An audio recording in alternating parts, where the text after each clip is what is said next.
ঢালিউডের জনপ্রিয় নায়িকা ও মডেল বিদ্যা সিনহা মিমকে প্রায়ই দেখা যায় দেশের বাইরে, কখনো কাজের সূত্রে, আবার কখনো অবকাশ যাপনে।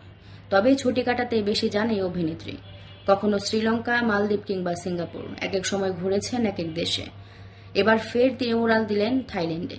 দেশে থাকলে কাজে নিয়ে ব্যস্ত থাকেন তিনি, তাই সুযোগ পেলেই স্বামী সনিকে নিয়ে বেরিয়ে পড়েন নতুন কোনো গন্তব্য। এবারও তার ব্যতিক্রম হয়নি। সম্প্রতি থাইল্যান্ড সফর থেকে একাধিক পোস্টে নিজের রঙিন মুহূর্তগুলো ভক্তদের সঙ্গে ভাগ করে নিয়েছেন মিম। গত মঙ্গলবার ব্যাংককের একটি কফি শপ থেকে ছবি দেন বিদ্যা সিনহা মিম।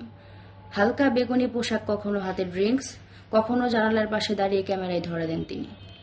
পরদিন বুধবার কো চ্যাং দ্বীপ থেকে পোস্ট করলেন সমুদ্র পাড়ের একটি ছবি, যেখানে স্বামী সনির সঙ্গে পাশাপাশি বসে সমুদ্রের সৌন্দর্য উপভোগ করতে দেখা যায় তাদের।